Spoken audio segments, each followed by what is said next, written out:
Hello Trophy Hunters, welcome back to part 2 of my ultra rare platinums, where I'll be counting down my rarest completion trophies and talking about perhaps why they're ultra rare and some thoughts on the platinums themselves.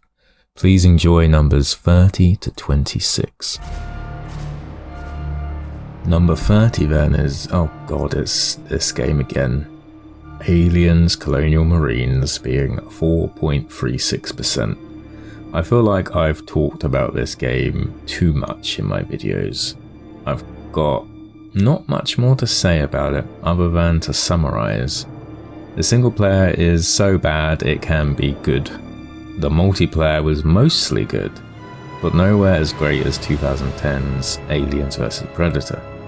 I didn't enjoy the endgame grinding for marine levels. That could be because the multiplayer was dead.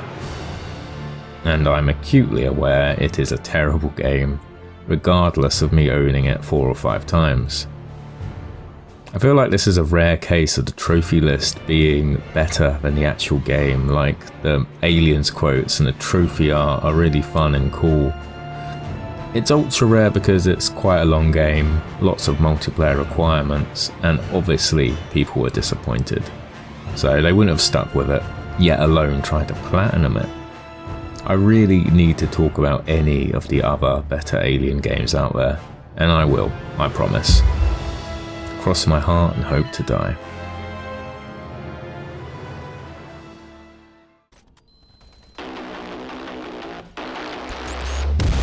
Next up, another game I've already done a video on, and it's Doom 3 at 4.28%. Check out my earlier video on my major thoughts about the game, but to recap, I really enjoy Doom 3 on the PS4. It bundles the main game with the expansion and other new content. This version leaves out the multiplayer aspect included in the PS3 BFG edition, which also had the original Doom games present. The BFG edition is much rarer due to this, coming in at 1.75%. The ultra rarity for this PS4 Doom 3's platinum comes from the length of the campaigns put together. It's quite a long game with multiple difficulties, one of which being Nightmare mode, where health is constantly ticking down. Health, resource management, as well as enemy spawn and game knowledge is integral to overcoming this tough as nails difficulty. Throw in multiple collectible types for each campaign, that you're best getting on the easiest difficulty, and you've got a long and difficult but deservedly ultra rare platinum. At number 28 is Lords of the Fallen, sitting at 4.13%. I've not thought about this game for a long time. I'm quite interested in the reboot sequel game coming out soon. To me, Lords of the Fallen was a good alternative to Dark Souls. It had decent atmosphere, crazy over-designed characters and weapons, decent enemy design, fun combat. It wasn't without its fair share of jank though. Combat is less deliberate than it is in Dark Souls, almost arcadey in comparison, if that makes sense. And it will always be compared to Dark Souls, there's no way of getting away from that. This game wouldn't exist without it. Lords of the Fallen needs 3 playthroughs, one for each different class, so gameplay can be varied between those playthroughs. It's not a tedious game or overly long, but having to do 3 playthroughs likely turn people away from it. It's not really as polished as the Soulsborne series either.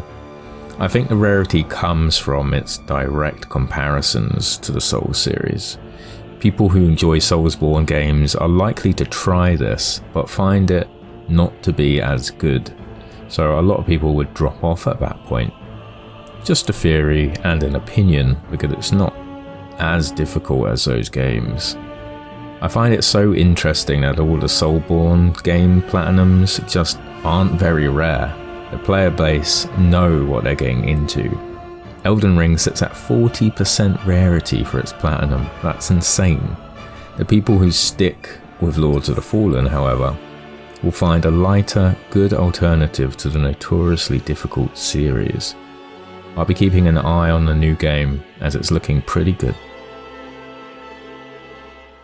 Sharing its 4.13% rarity with Lords of the Fallen is Dead Space 3 at number 27. What can I say about Dead Space 3? The black sheep of the series pretty much injected microtransactions into console gaming itself. Failed hard because of it, putting a beloved series into hypersleep for over a decade. Thank God Dead Space was remade, because it would have been such a shame not to see new games because of the performance of this one. Saying that, Dead Space 3 is very underrated. The early chapters of navigating the spaceships and the debris graveyards surrounding the planet are some of my favourite chapters in any Dead Space game, as are the end chapters of exploring literal alien architecture, which had a really unique creepy atmosphere to them. Along with that, I actually really liked the weapon customization. I loved having a flamethrower that could also be a machine gun. It was some really wacky combinations. I love Dead Space 3, but I acknowledge it's the weakest in the series. How about the trophies then? Well, pretty run-of-the-mill for a Dead Space game.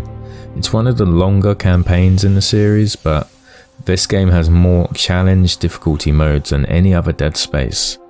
Hardcore, where dying means starting the game over completely.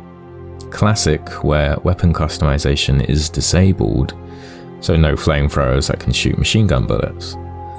And lastly, pure survival, where ammo and medkits are needed to be crafted rather than found, relying on the resource system. Add in some mandatory multiplayer co-op trophies and I can see why this is an ultra rare. And lastly for this video, number 26 is Battlefront 2, being 4.08 ultra rarity for the Platinum. A double EA microtransaction blunder in a row. This game's launch was a shit show.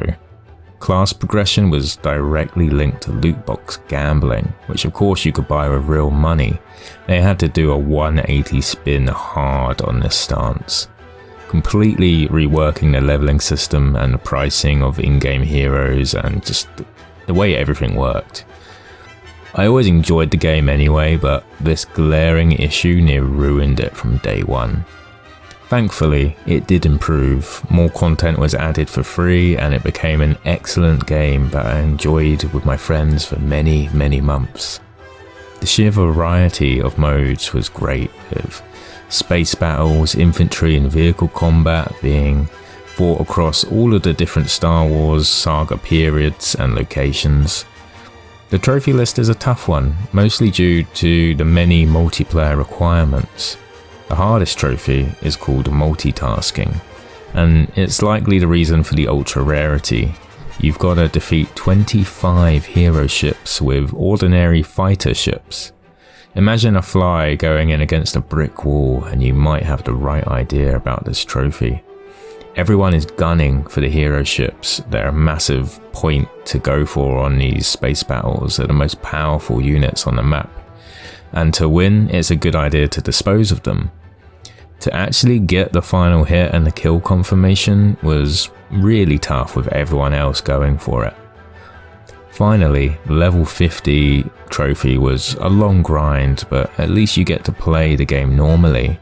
I actually didn't mind this trophy as I just got to play more of the game I enjoyed. I often forget this had a single player with a fair few trophies tied to it. It was a nice attempt, but ultimately forgettable. You should get these single players ones out of the way and enjoy the superior multiplayer. Awesome, that's my part 2 complete. Next will be Platinums 25 to 21, so I hope you look forward to that. As ever, thank you for watching, subscribe if you enjoyed, and take it easy. See you next time.